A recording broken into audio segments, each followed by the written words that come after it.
Hi friends, welcome back to my channel.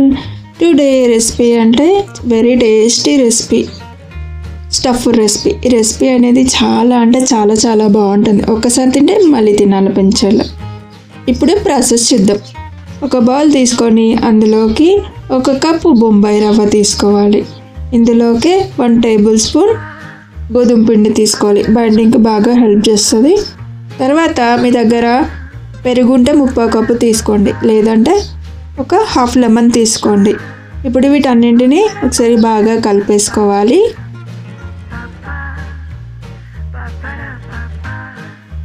తర్వాత ఇందులో water తీసుకోవాలి. కొంచెం కొంచెం వాటర్ తీసుకుంటూ బాగా కలిపేసుకోవాలి. మరీ తిక్కుగా ఉండొద్దు, మరీ పలుచగా ఉండకూడదు. కొంచెం ఇడ్లీ పిండిలా ఉండాలి. కన్సిస్టెన్సీ అనేది ఇలా ఇడ్లీ పిండిలాగా ఉండాలి. ఇప్పుడు ఒక హాఫ్ అన్ అవర్ మూత పెట్టేసుకోవాలి. నేను స్టఫింగ్ కోసం 2 క్యారెట్లు, 4 పచ్చిమిర్చి, అలాగే ఒక క్యాప్సికమ్, ఒక ఆనియన్, ఒక పొటాటో తీసుకున్నాను. మీరు కావాలి అంటే క్వాంటిటీ కొంచెం పెంచుకొని అయినా తీసుకోవచ్చు. ఇందులో క్యాబేజీ ఉంటే క్యాబేజీ కూడా తీసుకోవచ్చు. ఇప్పుడు వీటన్నింటినీ ఎంత సన్నగా వీలైతే అంత సన్నగా కట్ చేసుకోండి. స్టఫింగ్కి బాగుంటుంది. బాగా సన్నగా ఉంటాయి, తొందరగా కుక్ అవుతుంది. తర్వాత స్టవ్ పైన ఒక ప్యాన్ పెట్టేసుకొని 1 టేబుల్ స్పూన్ ఆయిల్ వేసుకోండి ప్యాన్లో. తర్వాత ఆయిల్ కొంచెం హీట్ అయ్యాక 1 టీ స్పూన్ జీలకర్ర తీసేసుకోండి. తర్వాత ఆనియన్స్ తీసేసుకోండి. ఆనియన్ తీసుకున్న తర్వాత ఇలా బాగా కలిపేసుకోవాలి. ఒక 1 మినిట్ తర్వాత ఇదే టైంలో ఆలూను కూడా యాడ్ చేసేసుకోవాలి. వీటన్నింటిని ఒకసారి బాగా కలిపేసుకోవాలి. సిమ్లోనే పెట్టేసుకోవాలి, హై ఫ్లేమ్లో పెట్టేసుకోవద్దు. కావాలంటే మీడియం ఫ్లేమ్లో కూడా పెట్టి చేసేసుకోవచ్చు. ఈ ఆలు అనేది కొంచెం మగ్గాక ఇదే టైంలో క్యారెట్ అండ్ క్యాప్సికమ్ కూడా యాడ్ చేసేసుకొని బాగా ఫ్రై చేసేసుకోవాలి. ఇప్పుడు వీటన్నింటిని బాగా కలిపేసుకుంటూ ఉండాలి మధ్యలో మధ్యలో ఇలా. ఒక 2 నిమిషాల తర్వాత కొంచెం త్వరగా ఫ్రై అవ్వడానికి సాల్ట్ యాడ్ చేసేసుకోవాలి.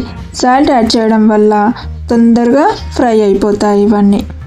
ఒక 7-8 నిమిషాల్లోనే వీటన్నిటిని ఫ్రై చేసేసుకోవచ్చు చాలా సింపుల్గా. సాల్ట్ యాడ్ చేసుకున్న తర్వాత ఈ విధంగా ఒకసారి బాగా కలిపేసుకోండి. ఒక 1 మినిట్ తర్వాత ఇందులో ఒకసారి బాగా కలిపేసుకొని ఇందులోకి హాఫ్ టీ స్పూన్ కారం తీసుకోవాలి. ఆల్రెడీ మిర్చి తీసుకున్నాం కాబట్టి ఎక్కువ కారం తీసుకోవాల్సిన అవసరం లేదు. మీకు ఒకవేళ కావాలి అంటే ఎక్కువైనా యాడ్ చేసేసుకోవచ్చు. కారం తీసుకున్న తర్వాత బాగా కలిపేసుకోవాలి ఒకసారి.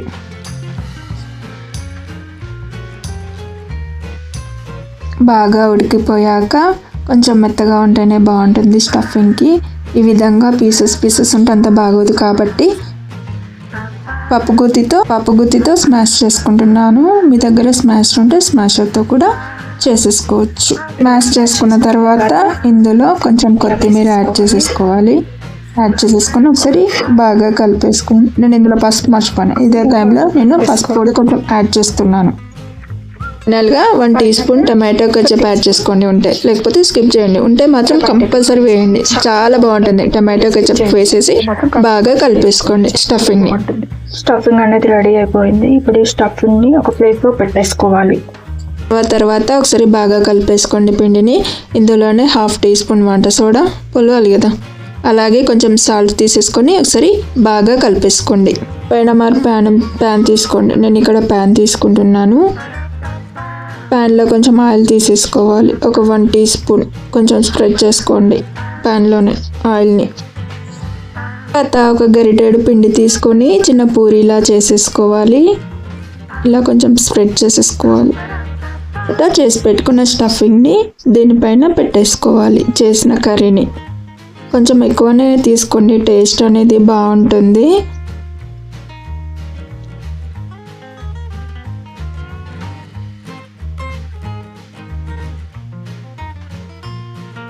తర్వాత ఈ కర్రీ పైన పిండి కవర్ చేయండి. మరీ తిక్కుగా పెట్టకూడదు, జస్ట్ కవర్ చేస్తే సరిపోతుంది అంతే.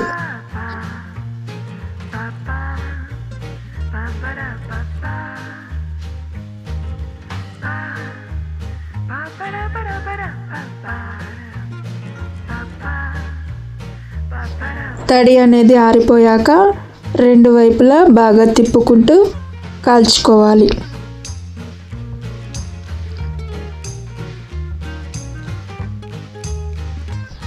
రెండు వైపులా బాగా కాల్చుకున్నాక ఒక ప్లేట్లోకి పెట్టేసుకోండి.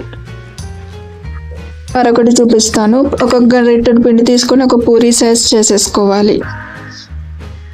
తర్వాత కర్రీని యాడ్ చేసేసుకోవాలి. కొంచెం ఎక్కువగానే యాడ్ చేసేసుకోవాలి. తర్వాత దీనిపై పిండిని కవర్ చేసేయాలి. ఈ విధంగా ఎక్కువ పెట్టకూడదు, లైట్గానే కవర్ చేయాలి పిండిని. పిండి అనేది ఆరిపోయాక మరొక వైపు తిప్పుకోవాలి. ఈ విధంగా రెండు వైపులా తిప్పుతూ బాగా కాల్చేసుకోవాలి.